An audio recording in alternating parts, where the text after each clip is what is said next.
हरे कृष्णा। ओम नमः शिवाय। प्रिय भक्तों, श्रावण मास के शुक्ल पक्ष की पवित्र तिथि यानी सावन पुत्रदा एकादशी का यह पावन दिन हम सभी के जीवन में नई ऊर्जा, भक्ति और असीम पुण्य का संचार करने आया है। इस दिन भगवान जनार्दन की श्रद्धा पूर्वक पूजा की जाती है। भक्ति पूर्वक इस व्रत को करने से सभी कामनाओं की पूर्ति होती है। संतान प्राप्ति की इच्छा रखने वालों को यह व्रत अवश्य ही करना चाहिए। युधिष्ठिर कहने लगे, हे मधुसूदन, अब मुझे श्रावण शुक्ल एकादशी की कथा सुनाइए। इस एकादशी का क्या नाम है, इसकी विधि, महात्म सब विस्तार से कहिए। तब भगवान श्री कृष्ण बोले, हे राजन, इस एकादशी का नाम पुत्रदा है। अब आप ध्यान पूर्वक इसकी पौराणिक कथा सुनिए। द्वापर युग के प्रारंभ में महिष्मती नाम की एक नगरी में महिजीत नाम का राजा राज्य करता था। परंतु पुत्रहीन होने के कारण राजा सदैव दुखी व चिंताग्रस्त रहता था। उसे वह राज्य दुखदायी प्रतीत होता था। पुत्र प्राप्ति के लिए राजा ने अनेक उपाय किए, परंतु राजा को पुत्र की प्राप्ति नहीं हुई। वृद्धावस्था को आता देख राजा ने अपनी प्रजा के प्रतिनिधियों को बुलाकर कहा कि हे प्रियजनों, मैंने इस जन्म में न तो कोई पाप किया, न ही मेरे खजाने में अन्याय से उपार्जन किया हुआ धन है। मैंने न तो कभी देवताओं तथा ब्राह्मणों का धन छीना है और न ही किसी दूसरे की धरोहर ली है। मैंने प्रजा को सदैव पुत्रवत पाला है। मैंने अपराधियों को पुत्र और बांधवों की तरह दंड दिया है। कभी किसी से घृणा नहीं की, सबको समान माना है। इस प्रकार धर्मयुक्त राज करते हुए भी मेरे पुत्र नहीं है, इसीलिए मैं अत्यंत दुख पा रहा हूँ। इसका क्या कारण है? राजा महिजीत की इस बात को विचारने के लिए मंत्रीगण तथा प्रजा के प्रतिनिधि वन को गए और वन में जाकर वे राजा के हित के लिए किसी श्रेष्ठ तपस्वी की खोज में लग गए। इतने में एक आश्रम में उन्हें एक अत्यंत वयोवृद्ध धर्म के ज्ञाता, बड़े तपस्वी, जितेंद्रिय, समस्त शास्त्रों के ज्ञाता महात्मा लोमस को देखा। तब सबने जाकर ऋषि को प्रणाम किया। उनके सामने बैठ गए महर्षि लोमस त्रिकालदर्शी अर्थात वह तीनों कालों की बात जानते थे। उन लोगों को देखकर लोमस ऋषि ने पूछा कि आप लोग किस कारण आए हैं? निसंदेह मैं आप लोगों की समस्या के लिए हितकर कार्य करूंगा। लोमस ऋषि के ऐसे वचन सुनकर सब लोग बोले, हे महर्षि, आप अंतर्यामी हैं तथा आप हमारी बात जानने में ब्रह्मा जी के समान समर्थ हैं। अतः आप हमारे इस दुख को दूर कीजिए। इस समय हमारे राजा महिजीत पुत्रहीन होने के कारण अत्यंत दुखी हैं।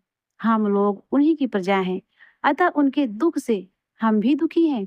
हमें विश्वास है कि आपके दर्शन से हमारा यह दुख दूर अवश्य ही होगा, क्योंकि महापुरुषों के दर्शन मात्र से अनेक कार्य सिद्ध हो जाते हैं। अब कृपा करके राजा के पुत्र होने का उपाय बताइए। उनकी बात सुनकर लोमस ऋषि ने थोड़ी देर के लिए अपने नेत्र बंद किए और राजा के पूर्व जन्म का वृत्तांत जानकर कहने लगे, सुनो प्रजाजनों, आपका राजा पूर्व जन्म में एक निर्धन वैश्य था। निर्धन होने के कारण इसने अनेक बुरे कर्म किए। वह एक गांव से दूसरे गांव व्यापार करने के लिए जाया करता था। एक समय ज्येष्ठ मास के शुक्ल पक्ष की द्वादशी के दिन मध्याह्न काल के समय जब वह 2 दिन का भूखा प्यासा था, एक जलाशय पर जल पीने गया। इतने में वहां एक बछड़े के साथ प्यासी गौ जल पीने आ पहुंची। राजा ने उस प्यासी गौ को जल पीने से हाँकर हटा दिया और स्वयं जल पीने लगा। इसी पाप कर्म के कारण राजा को यह दुख सहना पड़ा है। एकादशी के दिन भूखा रहने से वह निर्धन वैश्य राजा तो बन गया, परंतु प्यासी गौ को जल पीते हुए हटाने से पुत्र न होने का दुख भोग रहा है। ऐसा सुनकर प्रजाजन कहने लगे, हे ऋषि, शास्त्रों में पापों का प्रायश्चित भी लिखा है, अतः आप ऐसा उपाय बताइए कि राजा का यह पाप नष्ट हो जाए। लोमस मुनि बोले, श्रावण शुक्ल पक्ष की पुत्रदा एकादशी को, जिसे पुत्रदा एकादशी भी कहते हैं, राजा व तुम सब लोग व्रत और रात्रि को जागरण करो और सब अपना पुण्य राजा को अर्पित कर दो। इससे राजा का यह पूर्व जन्म का पाप अवश्य ही नष्ट हो जाएगा और राजा को पुत्र की प्राप्ति होगी। लोमस ऋषि के ऐसे वचन सुनकर मंत्रियों सहित सारी प्रजा नगर को वापस लौट आई। और जब श्रावण शुक्ल एकादशी आई तो लोमस ऋषि की आज्ञा अनुसार राजा सहित सबने पुत्रदा एकादशी का व्रत और जागरण किया। इसके पश्चात द्वादशी के दिन भगवान से प्रार्थना करी कि उनके इस व्रत के पुण्य का फल राजा को मिले। उस पुण्य के प्रभाव से रानी ने गर्भ धारण किया और प्रसव काल समाप्त होने पर उसके एक बहुत तेजस्वी पुत्र उत्पन्न हुआ। हे राजन, इसीलिए इस श्रावण शुक्ल एकादशी का नाम पुत्रदा एकादशी पड़ा। अतः संतान के सुख की इच्छा रखने वाले इस व्रत को अवश्य ही करें। इसके महात्म को पढ़ने व सुनने से मनुष्य सब पापों से मुक्त हो जाता है और इस लोक में संतान सुख भोग कर। तो बोलिए लक्ष्मी नारायण भगवान की जय। प्रिय भक्तों, आइए अब सुनते हैं प्रभु की ऐसी अलौकिक लीला जो आपके हृदय में ठाकुर जी के प्रति अडिग विश्वास और प्रेम भर देगी। क्या कोई कल्पना कर सकता है कि अपने भक्त की लाज और प्राणों की रक्षा के लिए साक्षात भगवान हलाहल विष का पान भी कर सकते हैं? जब भक्त का भाव सच्चा और निष्कपट हो तो प्रभु अपने बनाए हर नियम को तोड़कर दौड़े चले आते हैं। महाराष्ट्र के पावन प्रांत में केशव स्वामी नाम के एक महान संत हुए। वे प्रभु के नाम जप में इतने निमग्न रहते थे कि उनका हर श्वास भगवान के स्मरण से ओतप्रोत था। उनका मानना था कि कलयुग में केवल हरि नाम ही उद्धार का परम साधन है। यदि भक्त ओठों से, कंठ से और फिर हृदय से नाम जपते लगे तो प्रभु स्वयं उनके हृदय में प्रकट हो जाते हैं। एक बार केशव स्वामी अपने शिष्यों और भक्तों के साथ कर्नाटक की बीजापुर पधारे। उस दिन एकादशी का पावन व्रत था और रात्रि में संकीर्तन व जागरण का निर्णय हुआ। केशव स्वामी ने सोचा कि जागरण के समय भक्तों के लिए कुछ फलाहार प्रसाद तैयार किया जाए। रात्रि का समय था, इसीलिए उन्होंने सोचा कि सोंठ और मिश्री का प्रसाद उत्तम रहेगा, क्योंकि मिश्री ऊर्जा प्रदान करेगी और सोंठ रात्रि की ठंडक व कफ से राहत दिलाएगी। उस समय रात के लगभग 12 बज रहे थे और सभी दुकानें बंद हो चुकी थी। केशव स्वामी ने एक पंसारी की दुकान का दरवाजा खटखटाया और उसे जगाया। उन्होंने अकेले मिश्री का सेवन न करने के नियम के अनुसार सोंठ और मिश्री मांगी। उस जमाने में लालटेन की मंद रोशनी हुआ करती थी। सोंठ और एक तीव्र विषैली जड़ी वत्सनाभ पचनाग के टुकड़े देखने में बिल्कुल एक जैसे होते हैं। आधी नींद और कम रोशनी के कारण दुकानदार ने भूलवश सोंठ की जगह जहरीली वत्सनाभ की बोरी में से 5 सेर वत्सनाभ तोड़कर दे दिया। यह वत्सनाभ इतना विषैला होता था कि वैद्य लोग इसका प्रयोग केवल बिच्छू या सर्प के विष को काटने की विशेष औषधि में करते थे। अंधेरे में ही उस विष को मिश्री के साथ पीसकर प्रसाद बनाया गया और सर्वप्रथम ठाकुर जी को बड़े भाव से भोग लगाया गया। सर्वव्यापी भगवान ने देखा कि यदि भक्तों ने यह प्रसाद ग्रहण किया तो प्रातः काल होते होते सभी के प्राण संकट में पड़ जाएंगे, क्योंकि भोले भाले भक्तों के तनिक भी भान नहीं था कि यह हलाहल विष है। अपने भक्तों की रक्षा के लिए करुणामयी प्रभु ने उस भोग से सारा विष अपने भीतर खींच लिया। अगली सुबह जब दुकानदार जागा और दुकान में देखा तो उसके होश उड़ गए। उसने देखा कि सोंठ का बोरा तो बंधा पड़ा है और वत्सनाभ का बोरा खुला हुआ है। वह घबरा गया कि रात उसने संत को सोंठ के बदले साक्षात काल दे दिया था। वह रोता बिलखता दौड़ता हुआ आश्रम पहुंचा और कांपते हुए पूछा कि क्या किसी ने वह सोंठ खाई? केशव स्वामी ने कहा, वह तो रात में ही ठाकुर जी का भोग लगाकर सभी भक्तों में प्रसाद रूप में बांट दिया गया। दुकानदार ने डरते हुए पूछा, क्या कोई अनहोनी हुई? स्वामी जी ने कहा कि सब सकुशल है। इसके पश्चात जब केशव स्वामी और व्यापारी ने मंदिर के गर्भगृह में जाकर ठाकुर जी की विग्रह को देखा, वे स्तब्ध रह गए। प्रभु की सुंदर प्रतिमा नीली पड़ चुकी थी, मानो साक्षात विष का प्रभाव उनके श्री अंगों पर आ गया हो। केशव स्वामी प्रभु की इस अपार करुणा को समझ गए और अश्रुपूर्ण नेत्रों से प्रार्थना करने लगे कि हे दीनानाथ, आपने अपने भक्तों के प्राणों की रक्षा हेतु यह विष स्वयं पी लिया। जो प्रभु पूतना के विषैले दुग्ध और कालिया नाग के विष से अप्रभावित रहे, उन पर इस वत्सनाभ का क्या असर हो सकता है? हे नाथ, अब अपनी यह लीला समेटिए और अपने पूर्व तेजो में रूप में दर्शन दीजिए। संत की सच्ची स्तुति से ठाकुर जी का विग्रह पुनः दिव्य प्रकाश और तेज से जगमगा उठा। यदि मन में प्रभु के प्रति सच्चा समर्पण हो, तो भक्त का कभी अमंगल नहीं हो सकता। तो बोलिए लक्ष्मी नारायण भगवान की जय। हरे कृष्णा। प्रिय भक्तों, एकादशी व्रत की संपूर्णता के लिए एकादशी माता और तुलसी माता की महिमा से जुड़ी लोक कथा का श्रवण करना भी अनिवार्य माना गया है।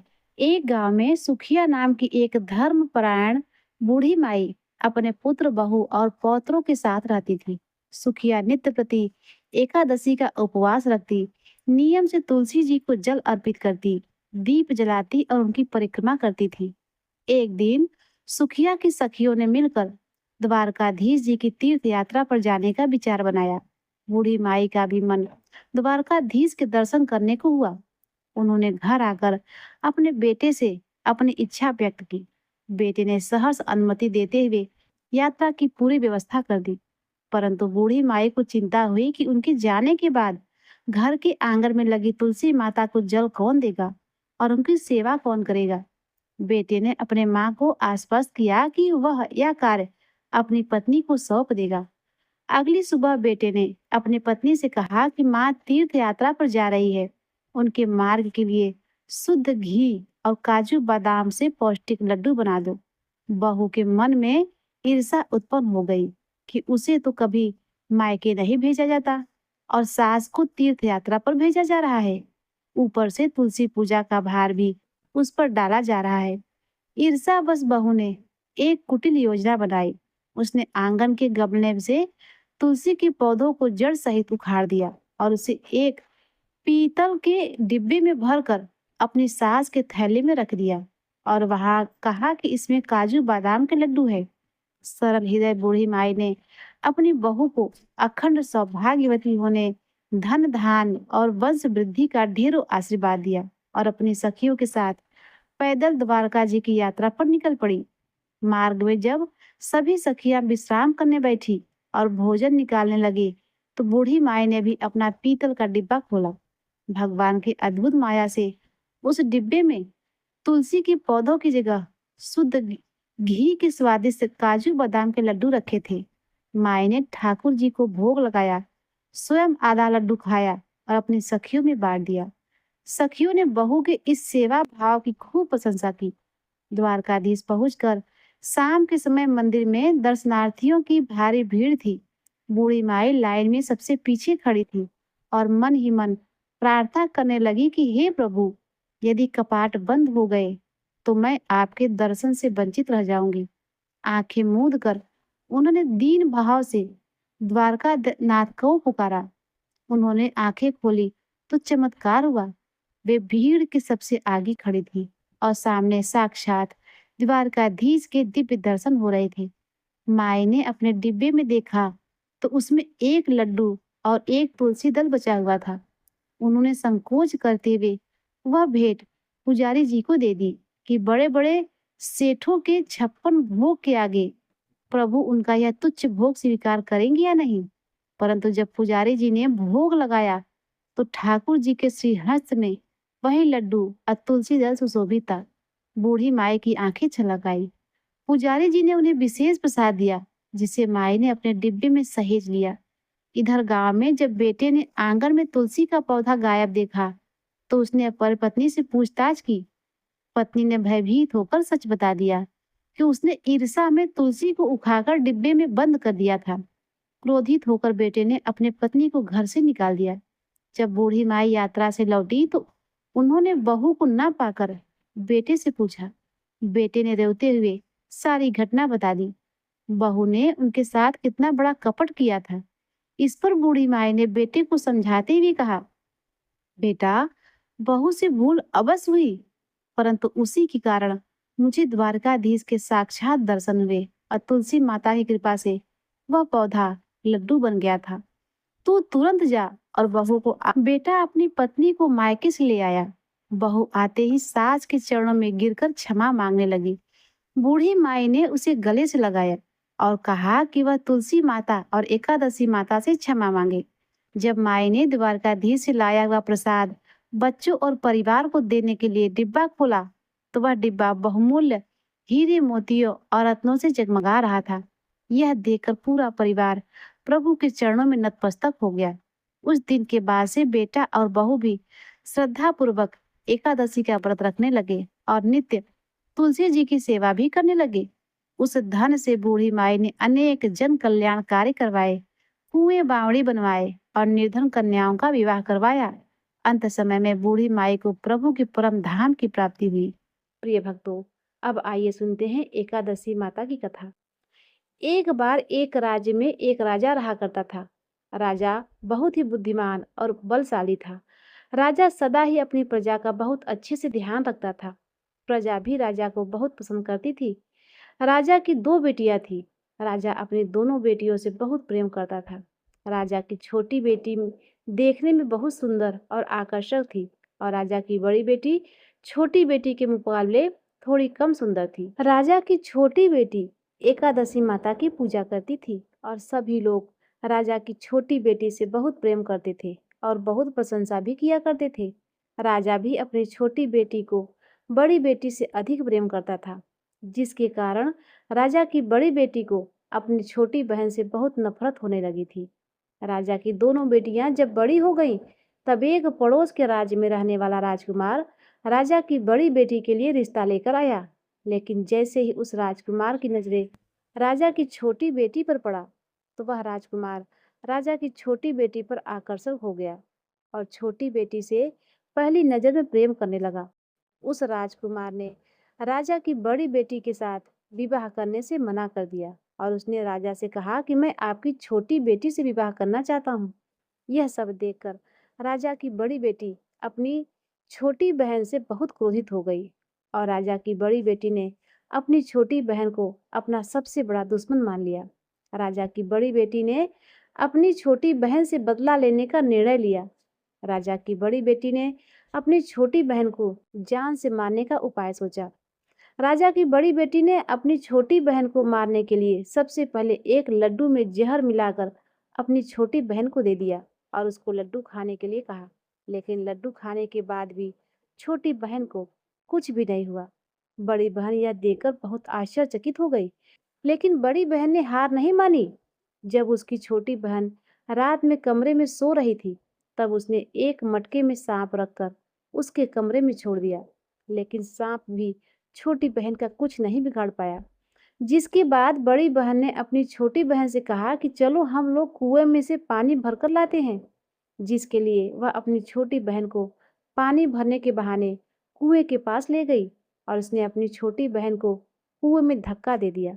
लेकिन छोटी बहन को तब भी कुछ नहीं हुआ, क्योंकि हर बार एकादशी माता उसकी रक्षा कर रही थी और उधर बड़ी बहन अपने सारे प्रयासों के बाद भी असफल हो रही थी, जिससे वह बहुत क्रोधित हो गई और फिर उसने अपने छोटी बहन के पास जाकर उससे प्रश्न किया कि मेरी छोटी बहन, क्या तुमको पता है कि भगवान ने सबकी मृत्यु एक निश्चित समय पर लिखी हुई है और कैसे तुम्हारी या मेरी मृत्यु होगी यह तुम जानती हो?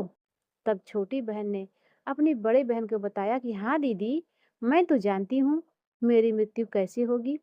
छोटी बहन से यह सब बातें सुनकर बड़ी बहन मन ही मन बहुत प्रसन्न होने लगी और उसने अपनी छोटी बहन से कहा, तो तुम मुझे अपने मृत्यु का राज बताओ।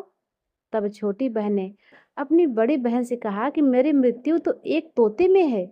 जो तोते के गले में एक हार है, उससे मेरी मृत्यु होगी। जब तक कोई भी व्यक्ति तोते को मारकर उस हार को अपने गले में पहनेगा, तो मैं मूर्छित हो जाऊंगी और जैसे ही उस हार को अपने गले से उतारेगी, तो मैं वापस से जीवित हो जाऊंगी। अपनी छोटी बहन की मृत्यु का राज जानकर बड़ी बहन बहुत खुश हुई और उसने अपनी छोटी बहन को मारने के लिए उसके पालतू तोते को ढूंढना शुरू कर दिया। और छोटी बहन को इस बात का आभास हो गया था कि कोई उसकी जान लेना चाहता है, जिसके लिए वह अपने पिताजी के पास गई और उसे अपने पिताजी से कहा कि पिताजी, मेरी मृत्यु के बाद आप मुझे मत जलाइएगा, बल्कि आप मुझे अपनी पुरानी वाली हवेली में एक पलंग पर लेटाकर छोड़ दीजिएगा। अपनी छोटी लड़की की यह बातें सुनकर राजा बहुत आश्चर्यचकित हो गया। राजा ने अपनी छोटी बेटी से पूछा, बेटी, तुम यह क्या कह रही हो? तब राजा की छोटी बेटी ने बताया कि पिताजी, समय किसी के लिए नहीं रुकता। क्या कब किसको क्या हो जाए, इसका किसी को कुछ नहीं पता। फिर राजा ने अपनी छोटी बेटी से कहा कि तुम ऐसी बातें क्यों करती हो? 2-3 दिन के बाद तो तुम्हारा विवाह है। लेकिन छोटी बेटी ने अपने पिताजी को ऐसा करने पर मजबूर कर दिया और उसने वचन ले लिया। राजा ने भी अपनी छोटी बेटी की बात स्वीकार कर ली और 2-3 दिन के बाद जब शादी का समय आया, तब राजकुमार बारात लेकर राजा के घर आया और राजकुमार और राजा की छोटी बेटी का विवाह शुरू हो गया। जैसे ही राजा की छोटी बेटी राजकुमार के साथ फेरे लेना शुरू किया, तो उसकी बड़ी बहन अपनी छोटी बहन के कमरे में जाकर उसके तोते को पकड़ लेती है और उसको जान से मार देती है। तोते के गले में जो हार था, उसको अपने गले में धारण कर लेती है और जैसे ही बड़ी बहन उस हार को अपने गले में धारण करती है, तो उधर छोटी बहन 3 ही फेरे लेती पाती है और वहां पर बेहोश होकर गिर जाती है। जिसके बाद राजा ने बड़े-बड़े वैद्य, हकीमों को बुलाया और अपनी छोटी बेटी का इलाज करने के लिए कहा। राजा की बात सुनकर जब वैद्य ने छोटी बेटी को देखा, तो राजा को बताया कि आपकी छोटी बेटी तो न जीवित है और न ही मरी हुई है। ऐसा मैं पहली बार देख रहा हूँ। राजा ने वैद्य और हकीम को यह बात बाहर बताने को मना कर दिया और उनको कहा कि अगर तुमने यह बात किसी को बाहर बताई, तो हम तुमको फांसी दे देंगे। राजा ने अपनी छोटी बेटी को पुराने महल में लाकर पलंग पर लिटा दिया और वहां पर कुछ सैनिकों को तैनात कर दिया। इसके बाद राजा वापस अपने महल में आ गया। राजा की बड़ी बेटी अपने पिताजी के पास आई और कहने लगी कि पिताजी, अगर यह शादी संपन्न नहीं हुआ, तो आपकी इज्जत का क्या होगा? आप कहें तो मैं आपकी इज्जत बचाने के लिए राजकुमार से शादी करने के लिए तैयार हूँ। जिसके बाद राजा ने अपनी बड़ी बेटी की बात मान ली और राजा ने बड़ी बेटी को छोटी बेटी की कपड़े पहनाकर मंडप में भेज दिया। लेकिन राजकुमार यह जान गया कि यह राजा की छोटी बेटी नहीं, बल्कि यह राजा की बड़ी बेटी है। लेकिन जब राजकुमार ने शादी से मना कर दिया, तो सभी लोगों ने राजकुमार को विवश करके राजा की बड़ी बेटी से बचे हुए फेरे संपन्न करा दिए और विवाह संपन्न हुआ। जिसके बाद राजकुमार राजा की बड़ी बेटी को अपने महल में ले गया। विवाह होने के बाद राजकुमार उसे न तो बात करता था, न उसे पसंद करता था और न ही उसके आसपास भटकता था। और राजकुमार ने यह फैसला लिया था कि वह अपनी प्रेमिका को ढूंढकर ही रहेगा और यह जानकर रहेगा कि उसके साथ क्या हुआ है। एक दिन राजकुमार अपने घोड़े पर सवार होकर राजा के पुराने महल के पास पहुंचा, जहां पर उसने कुछ सैनिकों को देखा। महल के पास पहुंचकर राजकुमार ने जब महल को ध्यान से देखा, तो वह समझ गया कि यह तो हमारे ससुर जी का महल है। तब राजकुमार ने सैनिकों से पूछा, तुम लोग यहाँ क्या कर रहे हो और इस महल के अंदर उस पलंग पर कौन लेटा है? जिसके बाद सैनिकों ने बताया कि यहाँ पर राजा की छोटी बेटी लेटी है। यह सुनकर राजकुमार बहुत प्रसन्न हो गया और वह तुरंत अपनी प्रेमिका के पास पहुंच गया और उसकी सेवा करने लगा। जैसे ही रात हुई, राजा की छोटी बेटी उठकर खड़ी हो गई। राजकुमार यह देखकर बहुत खुश हो गया और उसने अपनी प्रेमिका से पूछा कि तुम यहाँ पर क्या कर रही हो? तुम मेरे साथ मेरे घर चलो।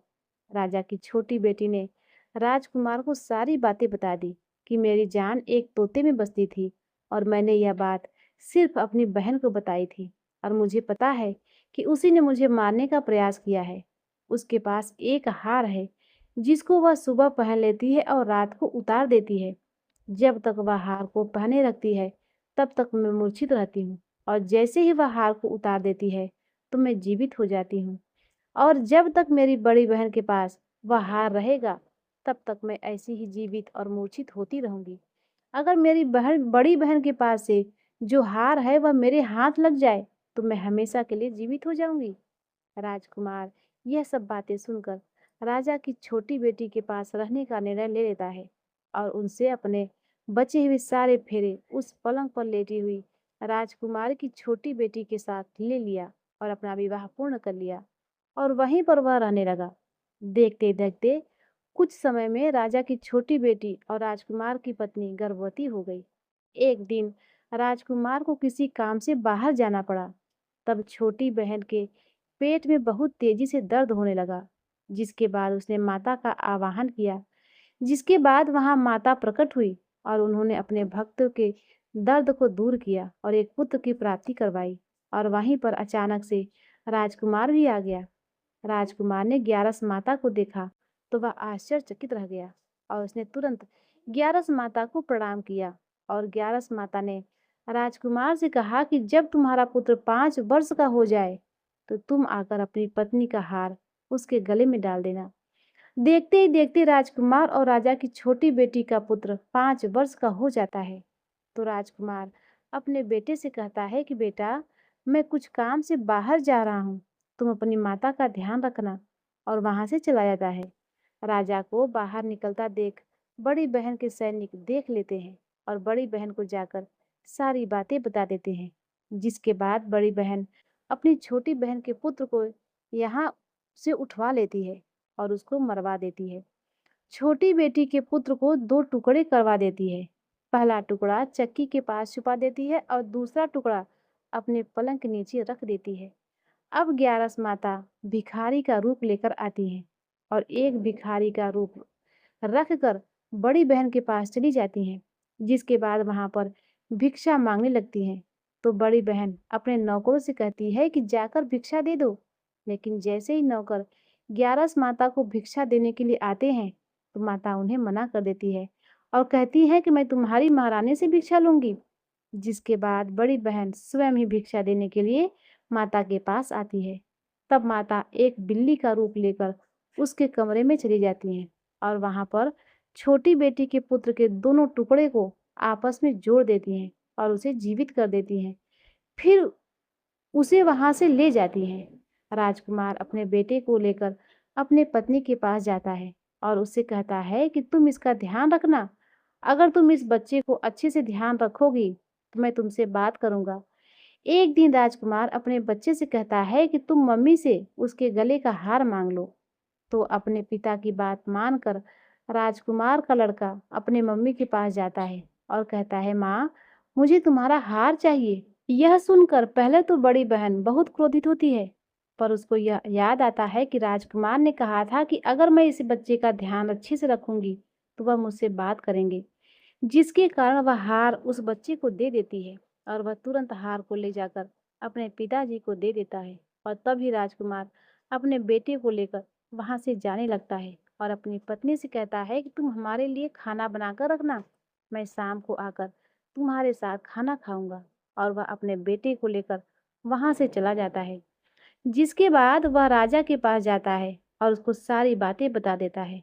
राजा अपनी बड़ी बेटी की यह करतूत सुनकर बहुत क्रोधित होते हैं और अपनी परवरिश पर भी दोष देने लगते हैं और राजकुमार को अपनी छोटी बेटी के साथ रहने का आदेश दे देते हैं। इस प्रकार 11 की कृपा से राजकुमार और राजा की छोटी बेटी सुखपूर्वक रहने लगते हैं। तो प्रेम से बोलिए एकादशी माता की जय। प्रिय भक्तों, अब आइए सुनते हैं एकादशी माता की एक और कथा, क्योंकि इस कथा को सुनने बिना एकादशी का व्रत संपूर्ण नहीं होता। पौराणिक कथा के अनुसार सतियों के समय मूर नामक एक अत्यंत बलवान और भयानक दैत्य उत्पन्न हुआ। वह इतना प्रचंड था कि उसने अपनी शक्ति के बल पर देवराज इंद्र, आदित्य, वसु, वायु, अग्नि समेत सभी देवताओं को पराजित कर दिया और स्वर्ग से भगा दिया। जब चारों ओर मूर का आतंक फैल गया, तब देवताओं सहित इंद्र सभी देवतागण अत्यंत दुखी और भयभीत होकर कैलाश पर्वत पर भगवान के शिव की शरण में पहुंचे। देवतागण हाथ जोड़कर बोले कि हे कैलाशपति, हे महादेव, मूर दैत्य के भय से हम सभी देवतागण मृत्यु लोक में छिप कर रह रहे हैं। हम सब पर बहुत भारी संकट आ गया है। वह दैत्य अजय हो गया है। कृपया आप हमारी रक्षा कीजिए। देवताओं की यह व्यथा सुनकर भगवान शिव करुणा से भर उठे। उन्होंने कहा, हे देवताओं, आप दुखी न हो। तीनों लोकों के स्वामी, भक्तों के दुखों का नाश करने वाले भगवान श्री हरि विष्णु की शरण में जाओ। वह आपके दुखों को दूर कर सकते हैं। महादेव के वचन सुनकर सभी देवता क्षीर सागर की ओर गए। वहां उन्होंने भगवान विष्णु को शेष नाग पर शयन करते हुए देखा। सभी ने हाथ जोड़कर उनकी स्तुति प्रार्थना करनी शुरू कर दी।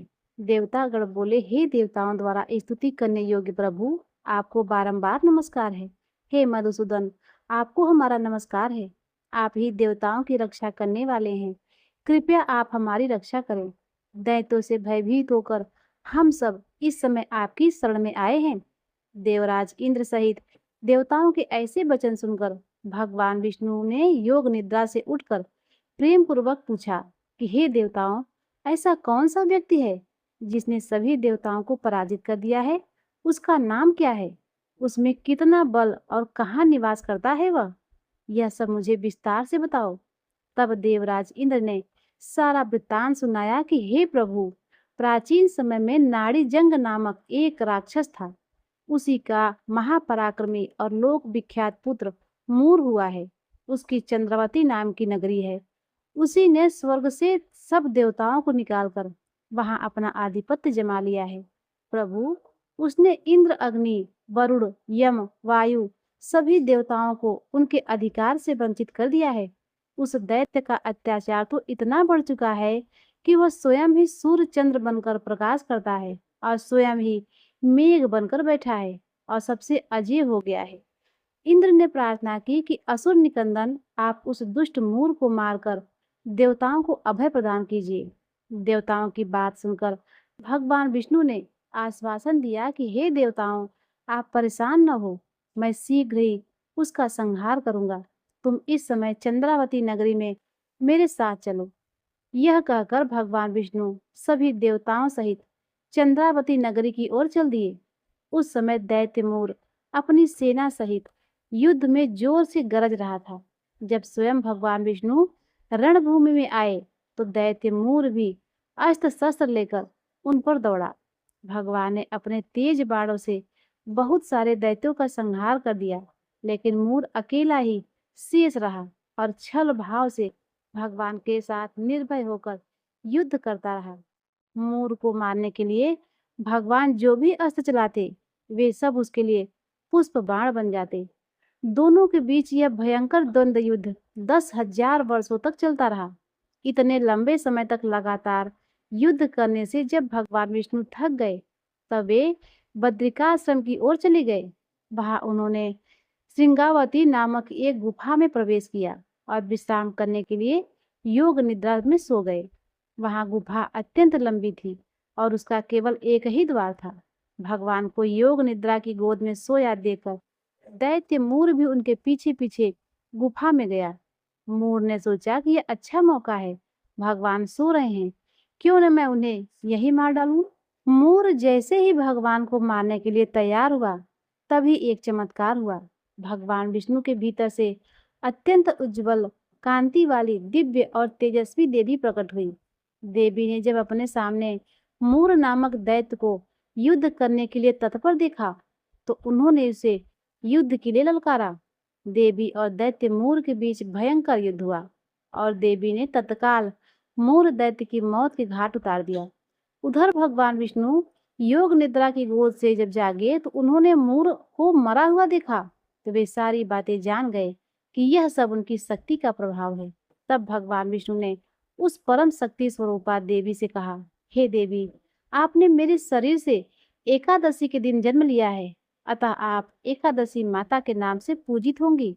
आपके भक्त भी वही होंगे जो मेरे भक्त हैं। भगवान के वरदान देते हुए कहा कि यह दिन अर्थात एकादशी के दिन जो भी भक्त सच्चे मन से मेरी पूजा करने के साथ साथ आपकी भी पूजा करेगा, उसके घर में कभी भी धन की कमी नहीं होगी, उसके जीवन में अकल्याण नहीं होगा और हर आने वाले संकट से उसके परिवारजनों की रक्षा होगी। ऐसा कहकर भगवान विष्णु अंतर्ध्यान हो गए। तो प्रेम से बोलिए भगवान विष्णु की जय, एकादशी माता की जय। प्रिय भक्तों, अब आइए सुनते हैं एकादशी माता की एक और कथा। इस कथा को सुने बिना एकादशी का व्रत पूर्ण नहीं होता। एक बार एक बूढ़ी माँ ने एकादशी का व्रत रखा। बड़ा ही भाव भक्ति से पूजा अर्चना किया। उन्हें वृद्धावस्था में क्या बाधा थी, वह तो अपने पुत्र पौत्र की सुख सुविधा के लिए व्रत किया करती थी। वे दिन भर तो जरा कठोर नियम करके प्यास रोके रही और दिन में ब्राह्मणों को मिट्टी के पात्र में भरकर पानी और ऋतु फल दान दिए। दोनाएं भर भर के चीनी और दही वितरण किया। उन्हें गर्मी के कारण बहुत बेचैनी हो रही थी। इसी कारण वे बहुत देर तक पानी में पड़ी रही, मुंह धोती रही। तब कहीं थोड़ा बहुत धैर्य बंध पाया। धूप तो तेज पड़ ही रही थी, इस कारण मुंह सूख रहा था और बहुत बेचैनी हो रही थी। एक तो बुढ़ापा और दूसरा यह भयंकर गर्मी। वृद्धावस्था की स्थिति तो कुछ दूसरे ही प्रकार की होती है। जैसे तैसे रो धो के दिन तो कट पाया। अब पहाड़ सी रात सामने थी।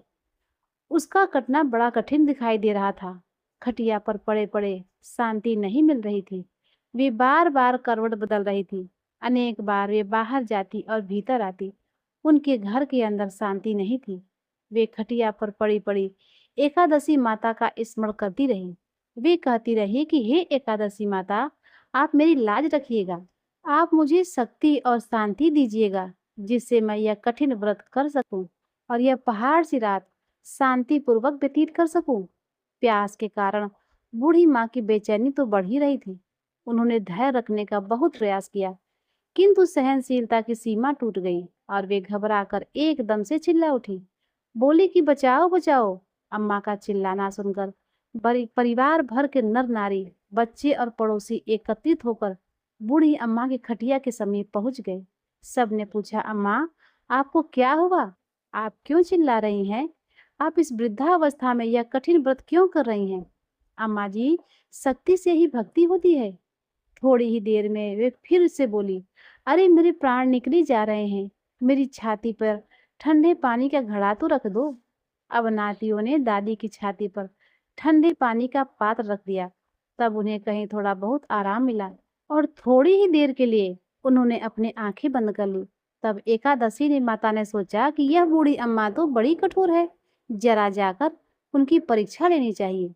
वे आधी रात को मुर्गा बनकर टर टर टेर लगाने लगी।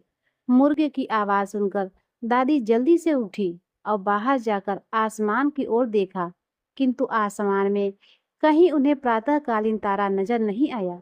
वे सोचने लगी, यह मुर्गा क्यों और कैसे बोल रहा है? उन्हें प्यास तो लग ही रही थी। थोड़ा बहुत उनका मन भी विचलित हो रहा था। अंत में उन्होंने दृढ़ निश्चय कर लिया कि मैं अब व्रत पूर्ण करके ही छोड़ूंगी, चाहे भले ही मेरे प्राण क्यों न निकल जाए। यह सोचकर फिर वे खटिया पर शिथिल होकर लेट गई। थोड़ी देर में एकादशी माता ने उनकी फिर से परीक्षा लेनी चाहिए। एक छोटी सी बालिका एक गिलास में शरबत लेकर उनके सिरहाने आकर खड़ी हो गई और जोर से बोली, दादी जी, सवेरा हो गया है, आप हाथ मुंह धोकर शरबत पी लीजिए। पहले तो शरबत का गिलास देकर उनका मन मचल उठा, किंतु अचानक व्रत का स्मरण हो आया और उन्होंने सोचा कि किसी भी प्रकार से अभी शरबत नहीं पी सकती हूँ। वे शांति पूर्वक अपनी खटिया पर लेट गई। फिर थोड़ी ही देर में उन्होंने ऐसा लगा कि जैसे किसी ने उन्हें पानी के कुएं में पलट दिया हो। वे बड़ी देर तक हाथ पांव चलाती रहीं, किंतु उन्होंने अपने मुंह में एक बूंद पानी भी नहीं जाने दिया। वे दृढ़ता पूर्वक अपने व्रत का पालन करती थी। थोड़े ही देर में न जाने कहां से सामने आग जलने लगी, जिससे भारी गर्मी बढ़ने लगी। प्यास के कारण प्राण निकलने लगे, किंतु बूढ़ी अम्मा का कुछ भी नहीं बिगाड़ पाया। वे जहां की तहां मुस्कुराते हुए बैठी रही। थोड़ी ही देर में बाहर प्रकाश दिखाई देने लगा। ऐसा लगा जैसे सवेरा हो गया हो। बूढ़ी अम्मा ने जब बाहर निकलकर देखा तो समझ गई अभी सवेरा होने में 3-4 घंटे की देरी है। यह जानकर वे शांति पूर्वक इधर उधर घूमने लगी। फिर एकादशी माता यह बात अच्छी तरह से समझ गई। यह बूढ़ी अम्मा किसी भी प्रकार से अपने व्रत से टल नहीं सकती। वे उनके अत्यंत सत्य व्रत को अच्छी तरह से समझ गई। अब सवेरा होते ही बूढ़ी माता ने स्नान किया, भगवान का पूजा पाठ किया, एकादशी की कथा सुनी, ब्राह्मणों को दक्षिणा देकर भोजन कराया। तब कहीं उन्होंने व्रत का पारण करके जल ग्रहण किया। कन्याओं को भोजन कराने के बाद अम्मा ने स्वयं भोजन किया। उस श्रेष्ठ व्रत के प्रभाव से बूढ़ी अम्मा की आयु में वृद्धि हो गई। उनका घर परिवार हरा भरा हो गया। अब उनको कोई अभाव न रहा। वे हर तरह से सुख साधनों से संपन्न हो गई। नाती पोती से उनका घर भर गया और वे उसी दिन से 12 महीनों की एकादशी का व्रत करने लगी। एकादशी का व्रत करने के प्रताप से इस संसार में हर प्रकार के सुख भोग कर अंत में वह वैकुंठ धाम को चली गई।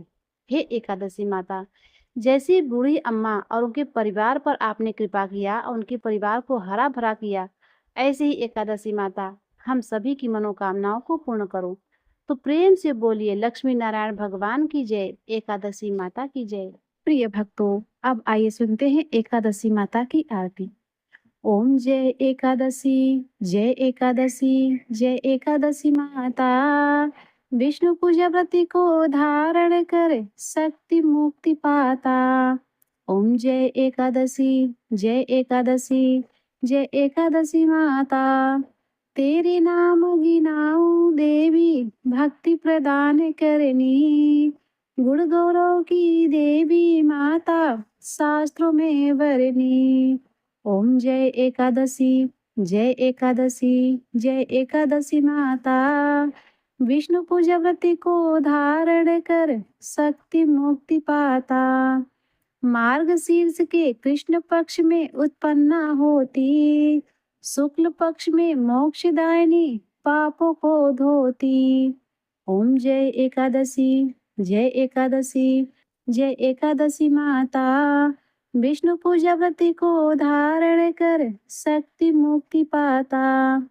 पौष मास के कृष्ण पक्ष को सफला नाम कहे, शुक्ल पक्ष में होए पुत्रदा आनंद अधिक रहे। ओम जय एकादशी, जय एकादशी, जय एकादशी माता।